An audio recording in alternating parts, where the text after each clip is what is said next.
Sir हम लोग भारत सरकार के कार्यक्रम technical education quality improvement programme phase 3 के तहत रिक्रूट हुए थे। हम सभी लोग आईआईटी, आईएससी और एनआईटी के एलुमनाई हैं, जो कि पिछले 3 साल से जो कि रिमोट के इंजीनियरिंग कॉलेजेस हैं, जैसे कि बिहार के कॉलेजेस हैं भागलपुर, मुजफ्फरपुर, छपरा, असम के इंजीनियरिंग कॉलेज हो गए जोरहट, डिब्रूगढ़, मध्य प्रदेश के इंजीनियरिंग कॉलेज रीवा, जबलपुर, उज्जैन, इंदौर और यूपी के engineering college Gorakhpur, triple M Gorakhpur, NIT Sultanpur, जी पूरे 13 राज्य से हम सभी लोग पिछले 3 साल से सेवा दे रहे थे। और स्टेट और सेंटर का जो एमओयू था उसमें ये था कि 3 साल की ये प्रोजेक्ट है और जब ये प्रोजेक्ट कंप्लीट हो जाएगी तो on the basis of appraisal faculty को रिटेन किया जाएगा और वो रिटेन स्टेट की तरफ से होगा। 3 साल कंप्लीट हो गए हमारे, अभी तक कोई भी रिटेंशन की संज्ञान जो है वो ना तो स्टेट गवर्नमेंट ने लिया है ना तो सेंटर लिया है। और प्रीवियसली जो हमारी बात हुई थी 15 दिन पहले, तो उसमें ये बताया गया था कि लास्ट वीक में आप किससे बात हुई थी आपकी? बात हुई थी Renuka Mishra ma'am. Renuka Mishra ji additional secretary Sanjay Dhotre जी के घर पे भी हमारी मुलाकात हुई थी। संजय धोत्रे जी के घर पे जब हमारी मुलाकात हुई तो वहाँ से हमें ये आश्वासन दिया गया था मिनिस्ट्री की तरफ से कि शनिवार तक या फिर इस सोमवार तक जो निकल गया है, इस सोमवार तक आपका किसी भी तरीके से आपको लिखित या तो आपको कार्यकाल आगे बढ़ा दिया जाएगा या फिर आपको कुछ ना कोई सूचना दे दी जाएगी। आप निश्चिंत रहे और आपका घर जाइए। हमने उनकी बात पे विश्वास किया और अपने अपने कार्य में सभी विभिन्न राज्यों में वापस चले गए। बस सोमवार निकल गया, बुधवार निकल गया, मंगलवार निकल गया, आज बुधवार का दिन है। ना तो हमें सरकार की तरफ से कोई भी लिखित आश्वासन दिया गया है। हमारा जो रिक्रूटमेंट हुआ था ये एक बहुत सतत प्रक्रिया के तहत हुआ था। हम सभी जो फैकल्टीज़ हैं आईआईटी, राष्ट्रीय संस्थान जैसे कि आईआईटी, एनआईटी से पास आउट है, और हमने जो विगत 3 वर्षों में कार्य किया है इसका नीति आयोग के मेंबर्स के द्वारा, नीति आयोग के राष्ट्रीय अध्यक्ष हुए, नीति आयोग के सचिव हुए, उन सबके द्वारा सारे संस्थानों में भ्रमण किया गया। हमारे कार्यकाल का देखा गया कि हमने जो कार्य किया है वो क्वालिटी उसकी इम्प्रूव हुई है या नहीं हुई है। नीति आयोग के मेंबर्स हुए, आईआईटी कानपुर के प्रोफेसर्स हुए, आईआईटी रुड़की, आईआईटी बॉम्बे के प्रोफेसर्स के द्वारा हम सभी के कार्यकाल का 3 साल के विगत जो हमने कार्य किया है, जो हमने लैब डेवलपमेंट किया है, जो कॉलेजेस को हमने एनबी एक्रेडिट किया गया है, उसकी पूरी विस्तृत की गई और फिर सराहना की गई। और साथ साथ सरकार को ये बताया गया कि जो एनईपी नेशनल एजुकेशन पॉलिसी जो सरकार लाई है, we are acting as the backbone for this education system. आप सरकार एक तो ये बोलती है कि टेक्यूब 3 जो फेस है ये हमारा फेस बहुत अच्छा हुआ। इस फेस में विभिन्न कॉलेजेस को एनबी एक्रेडिट हुआ है। जो लैब है उन लैब का बहुत विगत इम्प्रूवमेंट हुआ है। बच्चों का जो कार्यकाल है, बच्चों का इम्प्रूवमेंट हुआ, प्लेसमेंट हुआ, गेट क्वालिफाई जो डेटा था वो बहुत हद तक इम्प्रूव हुआ है, गेट रिजल्ट भी इम्प्रूव हुआ है। अब सरकार साथ साथ ये कह रही है कि टेक्निकल फेस जो था प्रोजेक्ट था ये बहुत इम्प्रूव हुआ है, टीचर्स ने बहुत बढ़िया काम किया है, सारी लैब बहुत बढ़िया हुई है, एनबी एक्रेडिट हुआ है। अब बात आती है आप नेशनल एजुकेशन पॉलिसी ला रहे हैं बट बिना टीचर्स के, जिन्होंने ये कार्यकाल दिया 3 साल में आपको बहुत सुधार करके दिया है, ये आप ही की पॉलिसी और आप ही के पेपर्स गिरे हैं। टेक्यूब पे आपने इतना अच्छा काम कर दिया सर कि आपकी जरूरत महसूस नहीं हो रही है?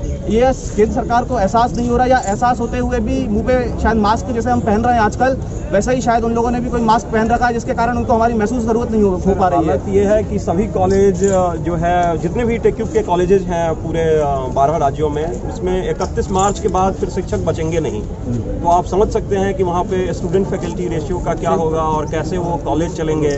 जो लैब हम लोग डेवलप किए हैं उस लैब का आगे क्या होगा। बहुत सारे रिसर्च लैब जो हैं वो बने हैं, रिसर्च प्रोजेक्ट हर स्टेट में लगभग करोड़ों में हम लोग प्रोजेक्ट लाए हैं और उस प्रोजेक्ट को कंप्लीट किए हैं, लेकिन 31 मार्च के बाद कोई देखने वाला वहाँ पे नहीं होगा। सबसे बड़ी बात ये 3,500 करोड़ का लमसम प्रोजेक्ट था, 3600 करोड़ का 3600 करोड़ का प्रोजेक्ट था। तो अब जो 3 साल में सरकार ने लगातार इसमें पैसे खर्च किए, जैसे हम फैकल्टीज हैं हम पे भी खर्च हुआ, हमें CRS 25 लाख 20 लाख तक के प्रोजेक्ट्स मिले, PhD जो नहीं थे उनकी PhD खर्च हो रही है। तो फैकल्टीज को छोड़िए, हम 1500 फैकल्टीज हैं, that is a different thing. More than 10,000 students are related with us. अगर एक दिन जब 3 साल आपने इतना धन दिया, राशि दी, ट्रेनिंग दी फैकल्टीज को, अब आप उन्हें ट्रेन करके और आप उन्हें सड़क पे फेंक रहे हो। आप मास्क की तरह डिस्पोज कर रहे हैं फैकल्टीज को, जैसे हम मास्क को पहनने के शिक्षा बाद सुधार एक dispose कर रहे हैं। वेयर इज होनी चाहिए। द सस्टेनेबिलिटी कहाँ है? आप लोग sir Where is the IIT, आप जो टीचर हैं आईआईटी पास आउट है, एनआईटी पास आउट है, देश के सबसे बड़े संस्थान माने जाते हैं ये शिक्षा के क्षेत्र में। बिल्कुल। आप लोगों ने अपना समय और अपनी कीमती ज्ञान मैं एक आप बात और बता देता हूँ, आईटी और एनआईटी से भी बड़ी संस्थान आईआईएससी होती है जो बेंगलोर में है, उसकी फैकल्टीज भी हमारे पास हैं। मतलब इसमें एलिजिबिलिटी ही थी आईआईटीज, एनआईटी या आईआईएससी। नहीं, हम किसी को छोटा बड़ा नहीं बता रहे। ओवरऑल ये है कि जिस संस्थान से आप लोग पास, से भी लोग हैं, जिस संस्थान से आप लोग पास आउट हैं वो इतनी बड़ी संस्थान मानी जाती है देश की, वहाँ पे अब जो टीचर जो स्टूडेंट पढ़ रहे हैं, अगर वो आपके जो राह है उस पर चलने की कोशिश करते हैं, उनको कैसा महसूस हो रहा है? भविष्य के साथ खेला जा रहा है। मैं अपने कॉलेज की बात बताता हूँ। मेरे कॉलेज में इस बार गेट जो इंजीनियरिंग की परीक्षा होती है उसमें तकरीबन 10 से ज्यादा बच्चों के रैंक 500 के अंदर आए हैं हर कॉलेज में, और हर कॉलेज में। और top rank is 29 in my college. So और ये पहला बैच है जो, चूंकि हम 3 साल 3.5 साल से हैं, तो ये पहला बैच है जिसे हमने 4 साल तक नर्चर किया और रिजल्ट सबके सामने है। बट हो क्या रहा है? जैसा कि आपने इतना आपने कहा कि इतना अच्छा रिजल्ट दिया, तो सरकार को ये समझ में क्यों नहीं आ रहा है? अगर आपकी हमें सरकार से हमारी बातें शायद पहुंच नहीं पा रही है। सरकार पे सब पता है, उन्हें पता है। हम 2-3 बार पहले मिनिस्टर से भी मिले, पिछली मीटिंग से हुआ। आप लोग अच्छा कार्य कर रहे हैं, हमें सब पता है। हम आपको रिक्रूटमेंट करना चाह रहे हैं, अधिकारी के पास जाते हैं, आपने अच्छा कार्य किया है, आपको अपने कार्य का उल्लेख करने की जरूरत नहीं है। हमने कहा अच्छी बात है सर, आपको हमारे जब पहले जानकारी है तो हमें आने की जरूरत नहीं थी, बट आप माफ़ कीजिए मैं कुछ कर नहीं सकता। मैंने कौन कर पाएगा? मैंने 2 दिन पहले भी कॉल किया था, तो उन्होंने कहा मैम आप बताइए, मैं आपसे चाहता हूं कि हमारी जो कार्रवाई है या प्रोसेस, आप कहते हैं प्रोसेस चल रही है, किसके को लगाएं फ़ोन? उन्होंने कहा आप एक्स को लगाइए, वाई को लगाइए, जेड को लगाइए। मैंने कहा आप एक्स वाई जेड के नाम बताइए, मैं उनसे भी संपर्क करता हूँ। तो उन्होंने वो संपर्क, आप मेरे को फ़ोन मत लगाइए, बस किसको लगाइए। अब एमएचआरडी में बैठे हुए डायरेक्टरेट जैसे पोजीशन में बैठे हुए अधिकारी अगर इस तरह की बात करेंगे तो निश्चित ही जब हम आईआईटी एनआईटी के लोग, पास आउट्स लोग जो हम कार्यरत हैं, अगर हम उनसे भी संपर्क नहीं कर सकते तो फिर हमें मजबूर होकर आज दिल्ली आना पड़ा।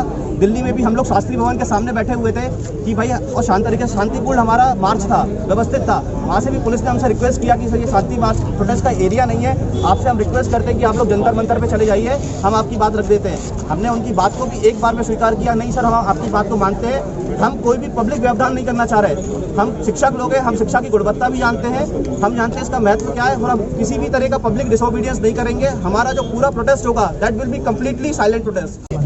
ये जो हुआ है, हम लोग 1500 फैकल्टीज हैं, हम करीबन 1.5 से 2 लाख बच्चों को पढ़ा रहे हैं, और वो पिछड़े क्षेत्र के बच्चे हैं, उनने गेट क्वालिफाई किया है आज के डेट में, वो बहुत इफेक्ट होंगे।